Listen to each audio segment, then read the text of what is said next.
regulations and urgent further research. Nokzola Ndwandwe is the Team Free Sanitary Pads founder.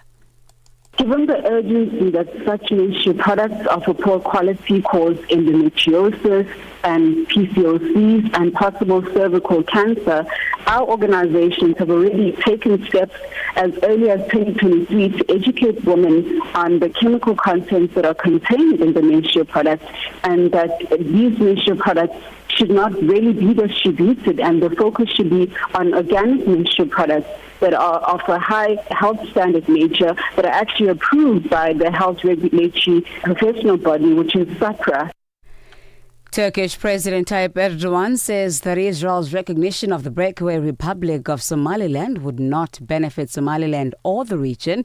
In December, Erdogan had said Israel's decision to formally recognize Somaliland, a northern region that declared itself independent in 1991, was illegal and unacceptable. He also accused Israel of trying to destabilize the Horn of Africa. Somalia has cut all ties with the United Arab Emirates, accusing it of influencing Israel's recognition of Somaliland. Mogadishu has since signed a defense agreement with Qatar, while Turkey sent fighter jets to its base there in a show of force. Turkey has also been one of the most vocal critics of Israel and its assault on Gaza, calling it a genocide. It has cut all trade with Israel and called for international measures against its leaders. And lastly, Donald Trump's special envoy Steve Witkoff says there's been meaningful progress at talks between Ukraine and Russia in Geneva. The talks are due to continue for a second day, but hopes of a breakthrough remain low, with Russia still demanding that the entire Donbas region be handed over. Oleksandr Piknenko, a Ukrainian general, says this would be impossible.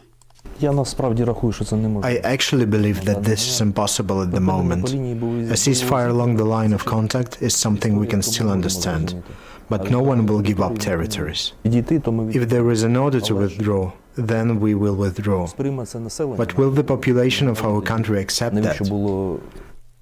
Now, for any news stories you'd like to share with us, please send us an email to newsroom@channelafrica.co.za or call us at +27 11 714 4459. Channel Africa News, I am Onele Tsinzi. SABC News. The African Perspective. And coming up in your sports news this hour, Pakistan bat first in a must-win game against Namibia at the T20 World Cup, while the 2026 COSAVA Women's Championships are underway in South Africa's Limpopo province. I'll tell you more at 12:30. This is Africa Update, your pulse to the continent. Stories shaping nations and voices driving change. Stay informed, stay connected, right here on Channel Africa, the African Perspective. It is 12:06 Central African Time, and we're coming to you live from Johannesburg in South Africa on Channel Africa from an African perspective. We are on DSTV's audio bouquet channel 802, OpenView channel 628, and on www.channelafrica.co.za, as well as on the SABC Plus app available, as well as the Channel Africa app available on the Apple and Google Play stores. Join us in conversation on our social media platforms. That's on X, Instagram, and YouTube at Channel Africa 1, on Facebook at Channel Africa. You can also send us your comments and voice notes on +27 83 288 6684 #Africa Update. On #Africa Update, asked, messages of sympathy are flooding in for Reverend Jesse Lewis Jackson, who passed away at his Chicago home on Tuesday at the age of 84. Now, we want to know, what impact did Reverend Jesse Jackson make on you, and what was it? Share your thoughts and your views on all our social media platforms. That's on X, Instagram at Channel Africa 1, on Facebook at Channel Africa. You can also send us your comments and voice notes on +27 83 288 6684 #Africa Update Us.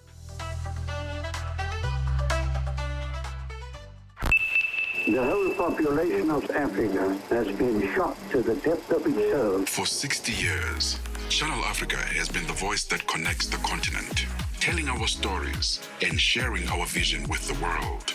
This year, we mark 6 decades of broadcast excellence. 60 years of stories, sound, and connection. 6 years of African conversations that matter. This is 60 years of broadcast excellence. Broadcast excellence. Rooted in Africa's heartbeat and looking boldly into the future. Join Channel Africa as we celebrate 60 years of broadcasting. Still strong, still vibrant, and still giving you the African perspective. Channel Africa. Africa Update, your daily dose of African insights with Lulu Gaboo on Channel Africa. It is 12:08 Central African Time, and we're coming to you live from Johannesburg in South Africa. A United Nations report has detailed how migrants, refugees and asylum seekers in Libya are subjected to ruthless and systemic human rights violations and abuses, which include killings, torture, sexual violence and trafficking. The report by the UN Human Rights Office and the UN Support Mission in Libya found that migrants are rounded up and abducted by criminal trafficking networks, often with ties to the Libyan authorities and criminal networks abroad. Our Channel Africa reporter Sisi Sikhalo spoke to UN human rights spokesperson Tameen Al-Khitan about the latest report. The violations and abuses we have documented in this report include slavery, torture, ill treatment, forced labor, forced prostitution, and other forms of sexual violence. There are also cases of ransom and extortion, in addition to confiscating and reselling the belongings of migrants and their ID documents. Is it all migrants that are affected, or is it migrants from specific countries? It is migrants, refugees and asylum seekers from many countries who arrive in Libya. The report is based on interviews with almost 100 of these people who come from 16 countries in Africa, the Middle East, and South Asia. Of course, this does not mean that the situation only affects these 16 or nationals of these 16 countries, because it can affect all migrants and asylum seekers and refugees in Libya in general.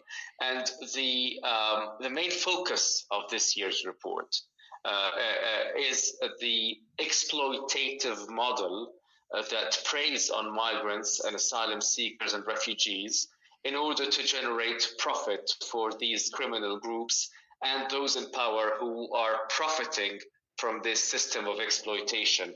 And this is why we have called this report, we have named it Business as Usual. Have you engaged the Libyan government? If you have, what are they saying? We have the UN support mission in Libya, and inside this mission, our UN Human Rights Office has a whole section that tries to incorporate human rights aspects to all programs that are applied by this mission in Libya. So there are continuous communications between our office and the authorities, both in East and Western Libya. And we, of course, continue to raise these issues publicly and privately with the authorities. As part of the production of this report, the mission in Libya and our office conducted a monitoring visit to the Bir al-Ghanam detention facility southwest of Tripoli, and that was facilitated by the Ministry of Interior. Now, at the same time, despite repeated requests since this visit, we were denied access to several other detention centers in both eastern and western Libya, which operate under the Ministry of Interior's Department for Combating Illegal Migration. So we hope for more cooperation with the authorities, especially regarding the situation of migrants. What do you suggest as a way forward? The recommendations of this report are very clear, and it is important for the Libyan authorities to read them very carefully, and for the international community. The Libyan authorities must immediately release all those arbitrarily detained, whether they were migrants, asylum seekers, or refugees, and end all forms of arbitrary detention.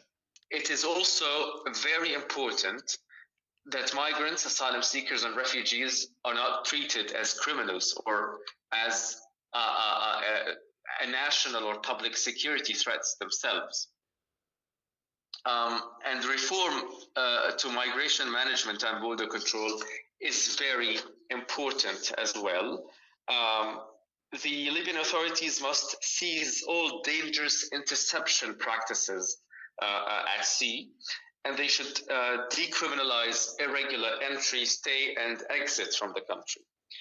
All forms of modern slavery, forced labor, and human trafficking must end, and there must be accountability. All these violations that are reported and documented in this report must not go without accountability. The authorities have the obligation to investigate each and every violation and abuse that is reported and bring those responsible to account before a court of law. That was the UN Human Rights spokesperson Tamim Al-Kitan speaking to Channel Africa's reporter Sisi Sikhalo. Channel Africa 1060. 6 decades of stories, voices, and vision.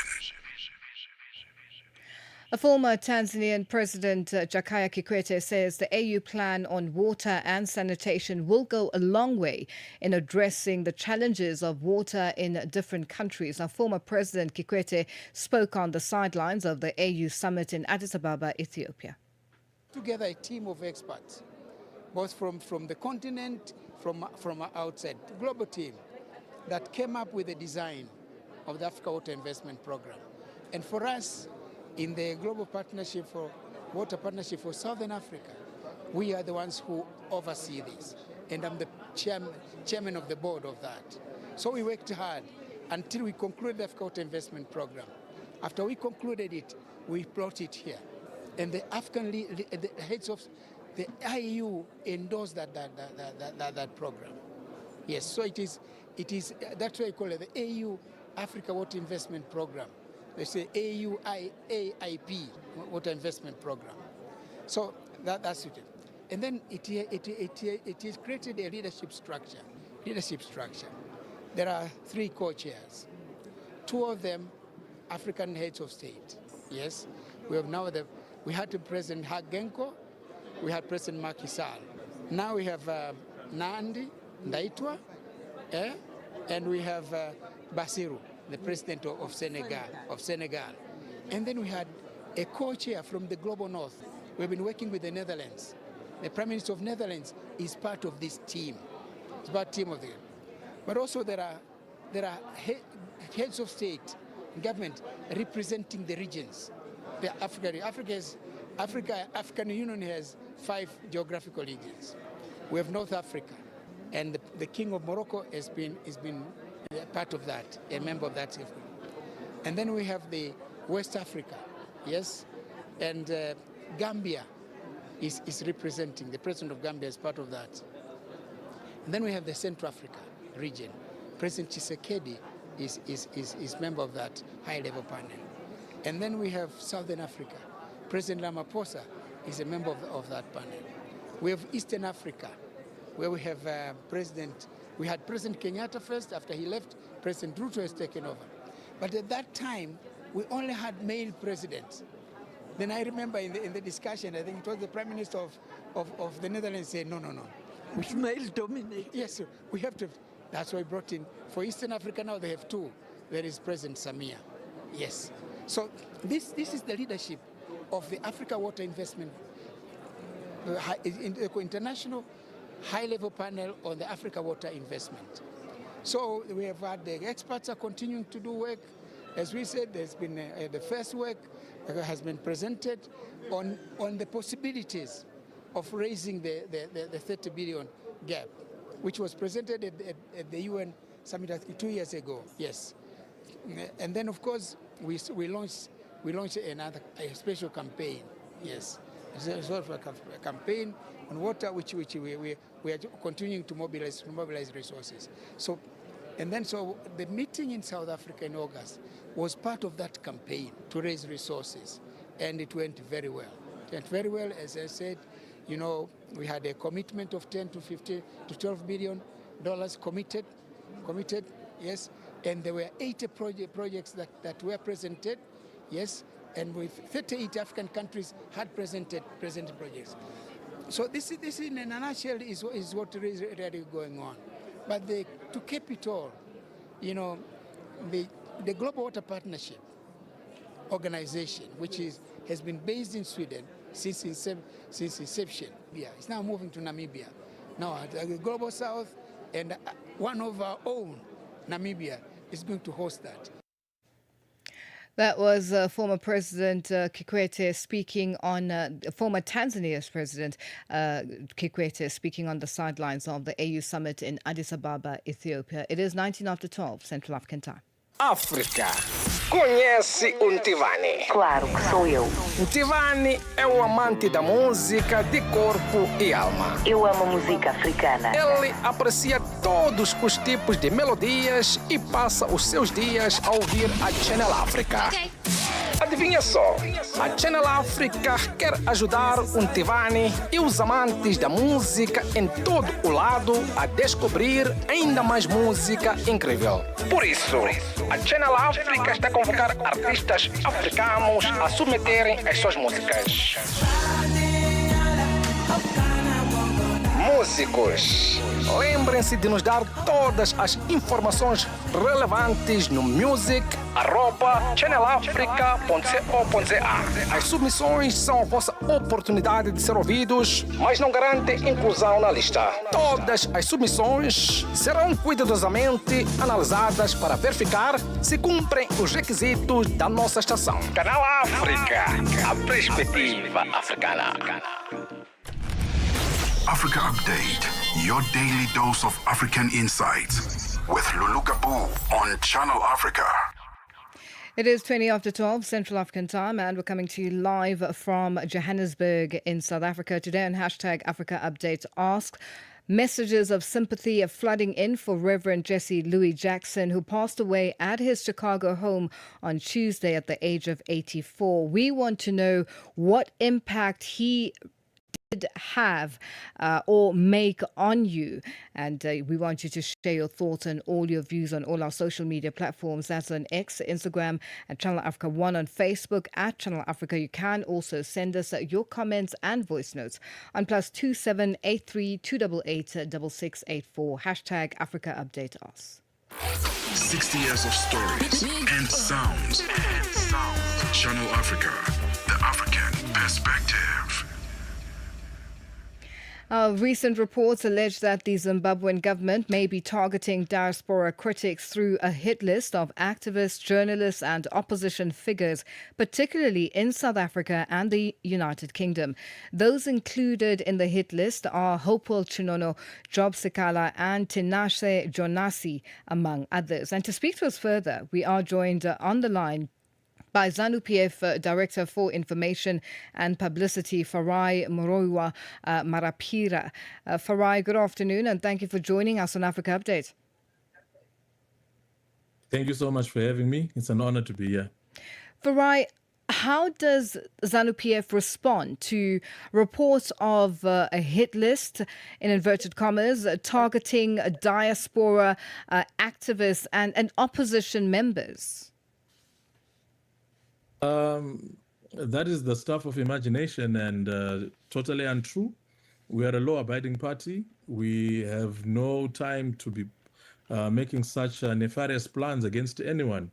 And these are just the rantings of opposition figures seeking relevance. And why would we want to be doing something so extrajudicial as that? That is not in our nature. Now, the issue of surveillance and alleged surveillance or involvement in surveillance and intimidation or threats against Zimbabweans abroad, can you speak to that? Because this is now what is out there. Well, if you have noticed, when these allegations are made, names are never presented. There's always a claim of, I can name these people, but they are never named. We do not have a habit or have it within our nature to be people that will be intimidating anyone for speaking their mind. We fought for the liberation of this country so that people could speak their minds freely. And we've upheld this, and we do not have any reason to be intimidating anyone or threatening anyone. And we are quite baffled by why someone would want to come up with such spurious allegations. What steps is the party taking to ensure that Zimbabweans in the diaspora can safely express their political views? Have we ever stopped anyone in the diaspora from stating their views, or anyone within Zimbabwe? If people can speak freely within Zimbabwe, then why should someone not be able to speak freely outside of Zimbabwe? The question cannot obtain. As a party, we cannot focus on attending to spurious allegations. We are building our economy. We are putting Zimbabwe back on the map. We have reduced our inflation to 1 digit, and that's what we're focused on as a party. The betterment of the people's lives, the continued revival of our economy. We're not going to pay attention to washed up opposition politicians when they make allegations which have no basis on fact.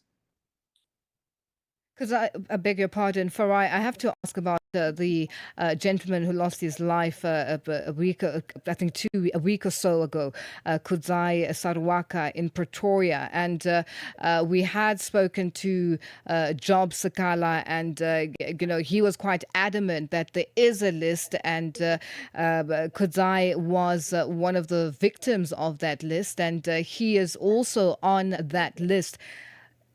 How does the party then respond? I know you've said that you don't, there is no such, but, the fact that there are individuals who are saying there is such, and this is the culmination of this alleged list or hit list, or so to speak. How do you then, what sort of means or ways are you trying to engage with these individuals, if any, to just give assurance that there is no such thing and they should move on with their lives? Allow me to first pass my condolences to the family of the deceased. We have situations of people that are killed everywhere, including Zimbabwe, South Africa, Zambia, and it's part of society that these things happen, and it's very unfortunate. Job Sikala is someone who is facing criminal charges of his own. And as usual, he always seeks to find political solutions to his misdemeanors and unlawful actions. So he's simply trying to selfishly ride on an unfortunate event which occurred to someone for his own political expediency. And this simply speaks to how he's uncultured, how he has no conscience, and how he will clutch at anything, even such an unfortunate event, for his own political mileage and his own political survival.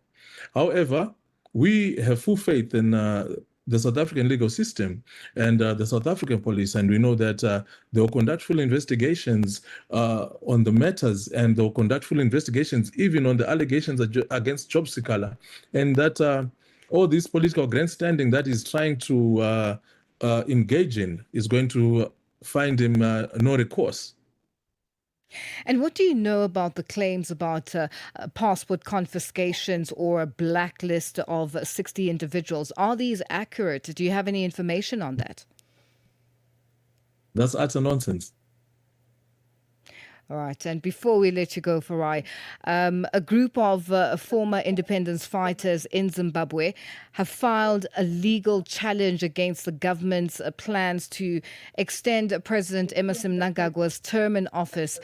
A formal notice has been published in Parliament confirming the proposals. Can you give us your view on this and just an update as to exactly how this will then unfold going forward? Zimbabwe is a society, and as a society, we're in constant progression. And as we progress, we must find identity in our progression. And it has come to our attention and notice as a party that a 5-year cycle is not enough for projects to be done and completed. This is not something which has started in Zimbabwe. This is something which is an example in so many other countries around the world. As to those parties that have decided to go to the courts, well and good. It is their right to seek, as citizens, to follow whatever channels they believe is fair for them. But as a party, we are in full support of this amendment, which seeks to extend the term of Parliament from 5 years to 7 years. And we believe that this is going to give us better stability as we continue marching forward in our economic revival and our economic growth. People are finding Zimbabwe very exciting at this moment. The infrastructural development, the economic growth, the expansion, to be a country that is one of only 2 in Africa that is wheat self-sufficient, to be grain self-sufficient, to be expanding in every aspect. If you look at our numbers, our mining production figures grow by the year. Our farming figures, whether it is maize, wheat, or tobacco, it is growing by the year. We have no colonial record which we have not broken.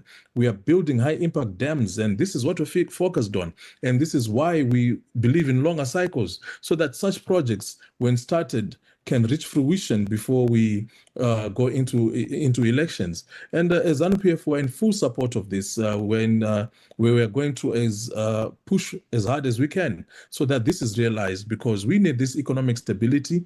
We need to give our people this continued economic revival, and we need to chart the best way forward for this to happen. Farai, thank you so much for joining us on Africa Update. We are going to leave it there for today. Thank you so much for having me. That's ZANU-PF Director for Information and Publicity, Farai Moroiwa Marapira, joining us on the line. It is 29 after 12 Central African time, and we're coming to you live from Johannesburg in South Africa on DSTV's audio bouquet channel 802, OpenView channel 628, and on www.channelafrica.co.za, as well as on the SABC Plus app and the Channel Africa app, available on the Apple and Google Play stores.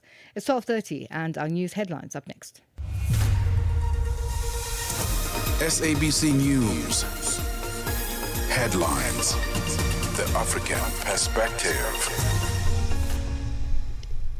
Thank you, Lulu. Gabon's media regulator has announced the suspension of social media platforms until further notice, saying online content has fueled conflict and deepened division in the country. Turkish President Tayyip Erdogan says Israel's recognition of the breakaway Republic of Somaliland would not benefit Somaliland or the region. In December, Erdogan said Israel's decision to formally recognize Somaliland, a northern region that declared itself independent in 1991, was illegal and unacceptable. And South Korea says it will take immediate action to stop its citizens sending drones into the north after a demand by the sister President Kim Jong-un. The announcement comes as part of a tentative warning of ties under the new South Korean president. Channel Africa News, I'm Onele Ntsinzi.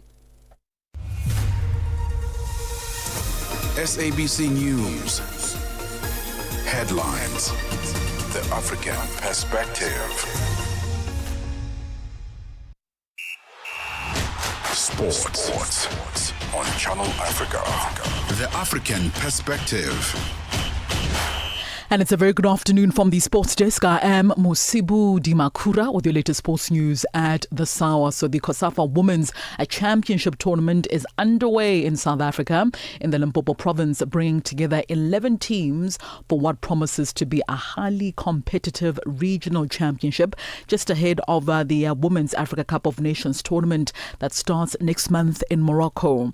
Now, the 13th edition of the tournament will serve again as a major platform for the women's women's game in the region and also a timely test for several sides with the bigger continental objectives ahead, with the final to be played on the 1st of March. Only the 3 pool winners as well as the best runner-up will advance to the semi-finals, a format that leaves little margin for error, especially in a 3-team Group C where every match carries extra weight. So as we speak, Lesotho are currently taking on Angola at the old Peter Mokaba Stadium. It is currently goalless at the moment between these two sides, and the host nation South Africa will then face Malawi at the same venue. Kickoff for the game is at 3 p.m. Central African time this afternoon. Onto this story now. The Athletics Integrity Unit has announced that Nigeria's long-distance runner Blessing Solomon has been handed a 3-year ban after testing positive for a prohibited substance at the Abuja Premium Trust Half Marathon.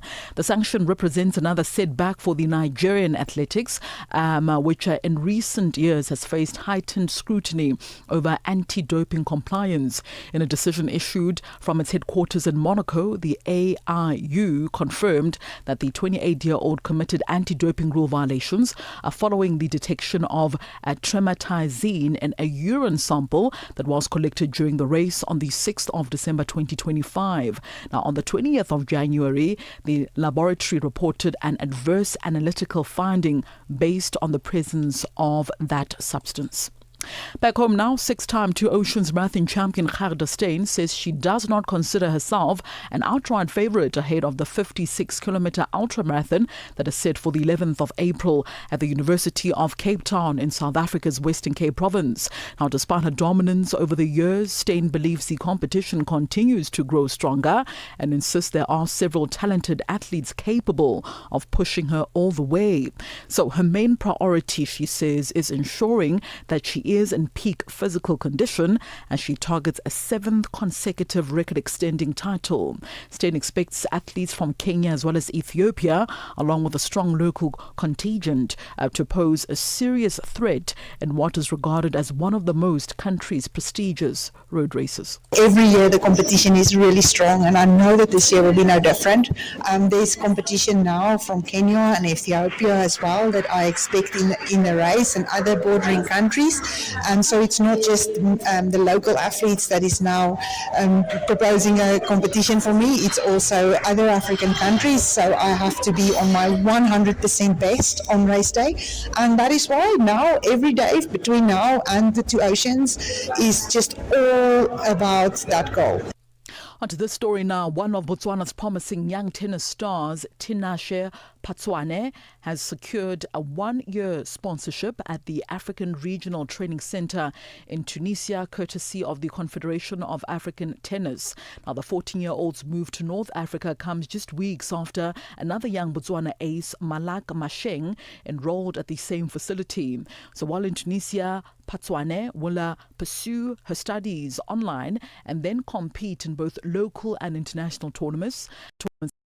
Meanwhile, Botswana's Tennis Association Vice President Nofono Ututse says Tinashe was selected as one of the beneficiaries for the 2026 calendar year for the Confederation of African Tennis. Still on tennis news, but further afield, Lorenzo Musetti's injury that ended his 2026 Australian Open campaign has now extended to 3 additional tournaments. The world number 5 player has not played since retiring in the 3rd set of his Australian Open quarter-final match against Novak Djokovic just last month. Musetti was leading 6-4, 6-3 and 1-3 against the 24-time Grand Slam champion when he pulled the plug due to a right leg injury. The Italian has now announced that he will also miss the Mexican Open, which is scheduled for next month after the Australian Open. Now, the ATP 500 tournament in Mexico will take place from the 23rd up until the 28th of February. Musetti's withdrawal now means that he could make his return to action at the Indian Wells Masters, which begins on the 4th of March. The time is 12:37 p.m. Central African Time. It concludes your sports news this hour. For any sports stories you'd like to share with us, do send us an email to newsroom@channelafrica.co.za or call us. The newsroom line is +27 11714 4459. I'm back with more sports news in the next hour. For Channel Africa Sport, I am Musibudi Makura. Sports on Channel Africa. The African Perspective.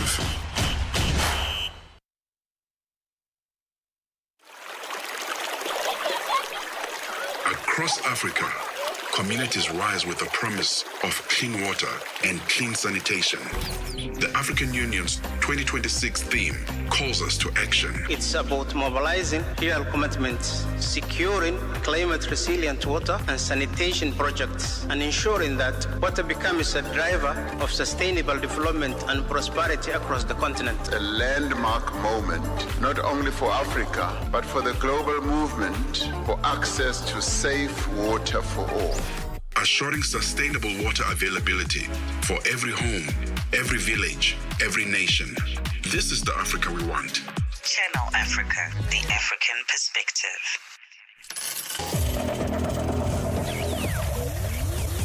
Business news on Channel Africa. The African perspective. Good afternoon. In our top business story this hour, Ghana's government has paid $910 million in interest under its domestic debt exchange program. The country's finance ministry says this marks the sixth coupon settlement since a restructuring began as the country works to emerge from its deepest economic crisis in a generation. It says the payment is intended to reassure both domestic and international investors, strengthen market confidence, and support the country's credit outlook while also promoting stability across the financial sector. Turkey and Ethiopia have signed a memorandum of understanding on energy cooperation. The signing came during a visit by President Tayyip Erdogan to Addis Ababa yesterday. Erdogan held a one-day visit to Addis Ababa yesterday upon Prime Minister Abiy Ahmed's invitation, his first to Ethiopia in 11 years. The accord was signed at a ceremony after talks between the two leaders. Turkish Energy Minister Alparslan Bayraktar said the agreement will serve as a roadmap to deepen cooperation. South Africa's annual consumer price inflation softened in January, edging lower to 3.5% from 3.6% in December. Data released by Statistics South Africa today indicates that CPI has returned to its November 2025 level. This has been attributed to stable food inflation that remained at 4.4% for a third consecutive month, with a decline in white rice, maize and cereal products. The lower fuel prices also contributed to the lower headline rate. Chief Director for Price Statistics at StatsSA, Patrick Kelly. Consumer price inflation dipped to 3.5% in January from 3.6% in December last year. Stable food inflation and lower fuel prices contributed to the lower headline rate. The monthly change in the CPI was 0.2%, the same as December's reading. Food inflation remained at 4.4% for a third consecutive month. The annual rate for cereal products slowed significantly in January, declining to 0.6%. From 2.1% in December. White rice recorded a drop of 11%, representing an 11th consecutive month of deflation.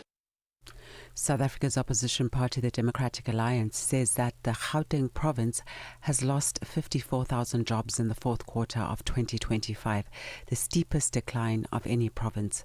This as the unemployment rate sits at 33%, with about 2.56 million residents out of work. DA leader Solim Simanga has linked the slump to underinvestment that high crime, power and water outages and crumbling infrastructure have caused, especially in central business districts such as Johannesburg. Mike Moriarty is a DA's Gauteng Shadow MEC for Economic Development. Private is poised and ready because they've got investments. They want to ensure that their assets are improving in terms of their value, but then they get let down by the city, and that's what has to be turned around. So the partnerships are there. We just need an administration that actually comes to the party and does what is required of them with the resources that they have available. They do have the resources available. Gold prices have risen in low market liquidity today, rebounding from a one-week low hit in the previous session. While markets await the release of the Federal Reserve's January meeting, minutes for cues into the rate outlook. Spot gold rose 1.2% to $4,934.74 per ounce after declining more than 2% on Tuesday. U.S. gold futures for April delivery gained 1% to $4,954. Director at Mumbai-based Kedia Commodities, AJ Kedia, says gold prices are taking support above $4,850, which is a technical bounce after prices fell the previous session on easing geopolitical tensions. And now taking a look at the indicators. $1 US in Nigeria is trading at 1,349 naira. In Botswana, it's 13 pula and 3. Kenya, the dollar is trading at 128 shilling and 8. And in Zambia, it's at 18 kwacha 41. The BRICS countries, $1 in Brazil is trading at 5 real 22 this afternoon. Russia, 76 rubles 57. India, 90 rupees 69. In China, it's 6 yuan 90. And South Africa, $1 is trading at 16 rand 2 cents. $1 is trading at 73 pence to the British pound and 84 to the euro. Looking at commodities, gold is trading at $4,921 at this hour. Platinum at $2,052 per ounce, while Brent crude oil is at $67.76 a barrel. And that's the business news. I'll be back with another update in the next hour. For any stories you'd like to share with us, please do send us an email at newsroom@channelafrica.co.za. Give us a call on +2711 714 4459. For Channel Africa Business, I am Bontle Hetbush. Business News on Channel Africa. The African Perspective. The sound of Africa is evolving. Experience our new mobile app. Free to download, free to connect. Your window to the continent and beyond. Africa Update. Only on Channel Africa. Channel Africa. The African Perspective. It is 12:44 Central African Time, and we're coming to you live from Johannesburg in South Africa. A search and rescue operation is continuing at Ekapa Mine in Kimberley in South Africa's Northern Cape Province following a mudslide yesterday. 5 mine workers are believed to be trapped and communication has been cut off. For an update, we are joined on the line by SABC reporter Ulrich Hendricks. Ulrich, good afternoon. Good afternoon, and thank you for joining us on Africa Update. Hi, good afternoon, Lulu. Now, what's the situation at the mine right now, and why has communication been cut off? Well, at the moment, things look like any other day, but a couple of kilometers from where we are, 800 meters down in the shaft, of course, those 5 mine workers remain trapped. We spoke to the MD of Ekapa Mine, Martin, just a couple of minutes ago. He was saying that things are not looking good in terms of the rescue operation at the moment. Because as you can imagine, during this mud rush, there's a lot of water and a lot of mud that are actually in that shaft that's 800 and something meters down. And they're barely keeping up with pumping the mud and the water out. And that is important to get that mud and the water out because they have to get that out before they can send rescue operators down to get those people. Communication got cut off in that mud rush because basically it destroys everything in its path. I can describe it maybe like a tsunami, but with mud and water and happening underground. So it is a mass of water and mud just rushing through those shafts, and the telephone lines and infrastructure within that area obviously cut off as a result. Martin also told us that they have been trying to look for other means to secure proof of life. Trying to less technological advanced ways to just check if the people are still alive. Because at the moment they're not sure if they are injured, if they are healthy. or if they are deceased at the moment. But all the efforts up to now to get proof of life have been unsuccessful, Lulu. And what concerns have been raised around workers' safety at this point in time? Well, there are a number of former workers from Ikapa mine who are actually outside the premises.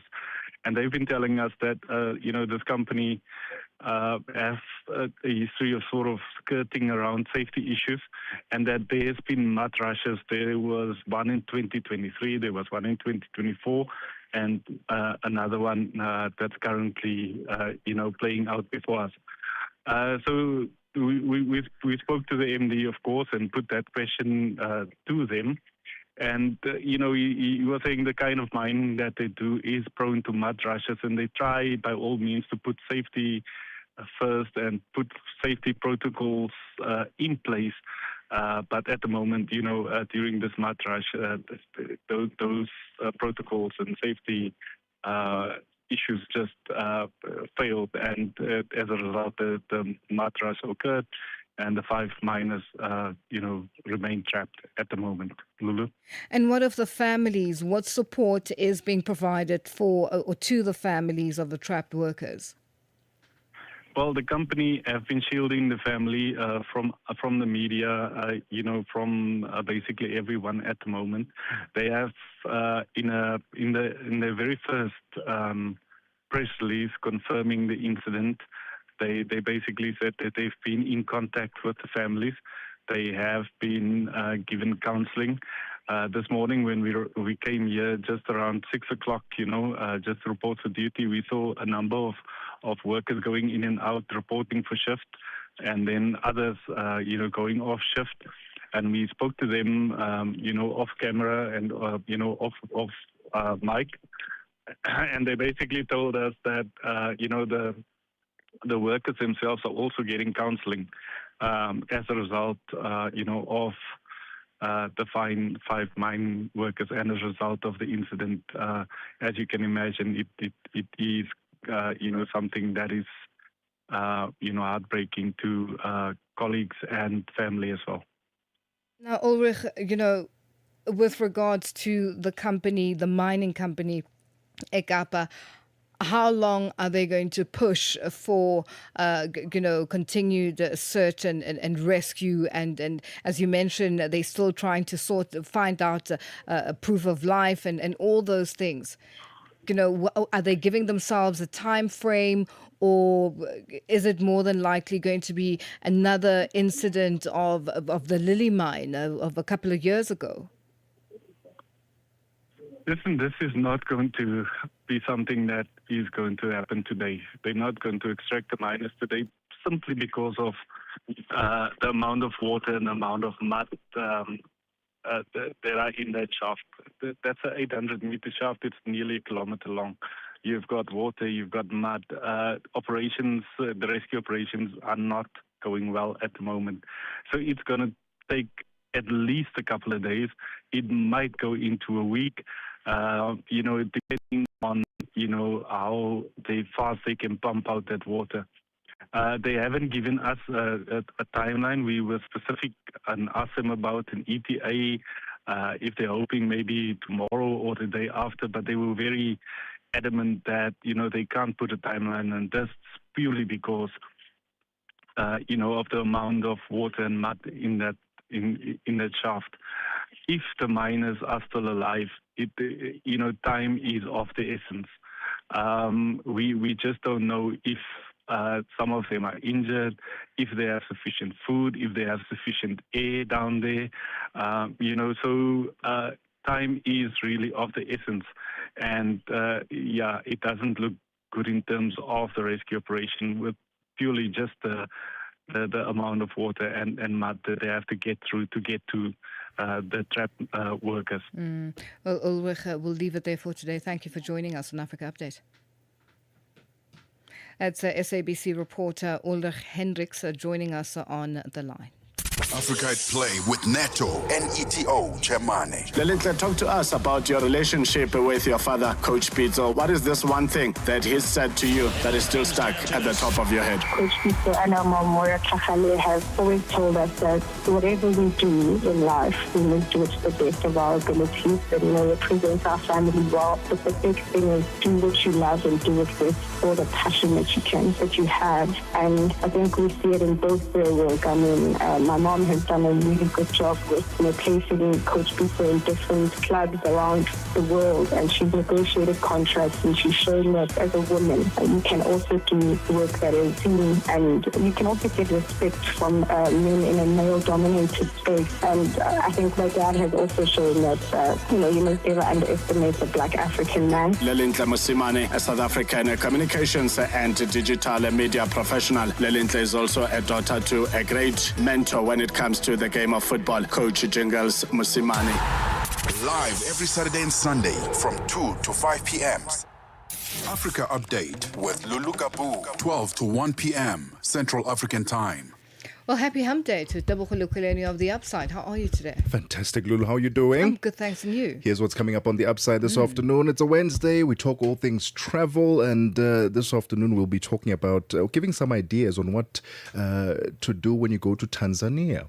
Some romantic coupley things to do, right? Okay. Unique for couples, hot air balloon right over the Serengeti, private candlelit dinner in the bush, walking safaris, visiting the Maasai villages. So quite a few things that we'll be unpacking. And then we'll be talking about if you're a content creator, if you want to be a content creator, this conversation is for you. We go live. It's an event called Go Live, where they'll be showcasing and exhibiting some of the content creator experiences and tools of the trade to help you become the best contenter, showing you how to content, making it simple, because content has now become a very brand focused thing, where back in the days content creation was all about just simply sharing what you're doing a day in your life. We want to go back to that. So this event will be for all the content creators. You'll be meeting some popular content creators and those who are just starting out. And then in the health segment, you'll love this, how protein pudding is reimagining wellness and health. Protein pudding. Okay. Yep. The Upside. That's The Upside coming up at the top of the hour with Tebogo Lukuleni and Matseko Musito. Well, we continue on Africa Update. Still a lot more to come. Africa's story shines at 60. Channel Africa. The African Perspective. Our messages of sympathy are flooding in for Reverend Jesse Louis Jackson, who passed away at his Chicago home on Tuesday at the age of 84. U.S. President Donald Trump posted on Truth Social, calling Jackson a good man with lots of personality, grit and street smarts, and offering condolences to his family. Former President Barack Obama and his wife Michelle said Jackson created opportunities for generations of African Americans and inspired countless more. Former President Bill Clinton and his wife Hillary also expressed deep sadness at his passing. Jackson, a longtime civil rights leader and two-time presidential candidate, is remembered for his work with Dr. Martin Luther King Jr. and for founding the Rainbow Push Coalition, a Chicago-based faith leader, Pastor Stephen Thurston, a close family friend who also grew up playing at the Jackson House, members Reverend Jackson. Listen, Reverend was a jokester, a prankster. He always had something, as we would say in America, something slick to say. And most people, because of who he was, his stature, they would not respond back and get him back. I had a tendency to get him back. So just a fun-loving, humble, regular guy. Didn't have a lot of security guards around and all of the things that someone of his nature you would think would have. Just a regular guy, just trying to do good and make an impact for the positive in the lives of everybody who he came into contact with. He wants us to continue to build bridges because we all have more in common than we have that separates us. He would want us to build the beloved community. That's the community that Dr. Martin Luther King spoke so much about. And for us to continue to fight for equity and justice for anybody who's marginalized, anybody who's at the bottom, anybody who's suffering. He would want us to continue to fight the good fight, to lift people from the places and spaces they find themselves stuck in. He constantly reminded us pastors and preachers that Jesus and justice go together. You cannot separate the two. And so that our work in the pulpit has to translate to the public square, that we have to talk about not just Jesus and scripture, but policy and how policy impacts and changes society and culture.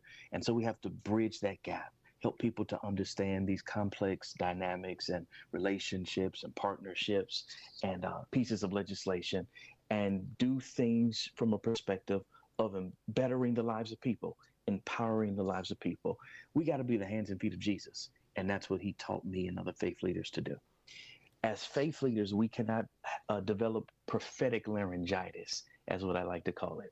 We have to speak truth to power, not be afraid to lift our voices, use our pulpits and our platforms to encourage people, inspire people, and educate people. And so Reverend Jackson, again, taught us how to build those bridges, how to come into relationship with people that we may not like, that we may not always agree with, but find some common ground.